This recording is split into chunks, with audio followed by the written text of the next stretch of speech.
Bring your wounds to God. Come to me, all you who are weary and burdened, and I will give you rest. Matthew 11:28. Minsan, habang busy tayong maglingkod, nakakalimutan nating dalhin kay God ang sarili nating sugat. Dinadala natin ang ministry, dinadala natin ang responsibilities, dinadala natin ang problems ng ibang tao. Pero hindi natin dinadala ang sarili nating pain. May mga leaders na magaling mag-encourage ng iba, pero hirap maging honest kay God tungkol sa sarili nilang pagod. Ngumingiti sa ministry habang tahimik na nasasaktan sa loob. Pero hindi ka tinawag ng Diyos para itago ang sugat mo sa Kanya. Hindi mo kailangang magpanggap na okay ka bago lumapit kay Jesus. Sa Bible, hindi sinabi ni Jesus, lumapit kayo kapag healed na kayo.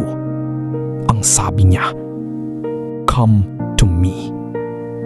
Habang pagod ka, habang confused ka, habang sugatan ka, gusto ng Diyos na dalhin mo hindi lang ang gifting mo, kundi pati ang brokenness mo. Dahil hindi healing ang resulta ng pagtatago. Healing comes from surrender. At minsan, ang unang step ng healing ay ang pagiging honest kay God. May sugat ba akong matagal ko nang tinatago? Mas madali ba akong tumulong sa iba kaysa maging honest kay God? Ano ang kailangan kong isurrender today?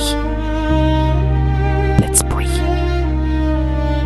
Lord, minsan, mas inuuna ko pa ang ministry kaysa sa sarili kong relasyon sa iyo. Turuan mo akong dalhin sa iyo hindi lang ang strengths ko, kundi pati ang wounds ko.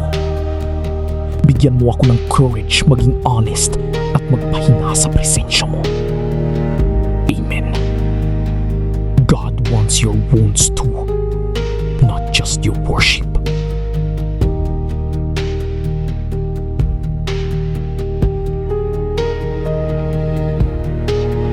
Kung na-bless ka sa Devo na ito, comment Jesus para makasama sa aming online community. Shalom!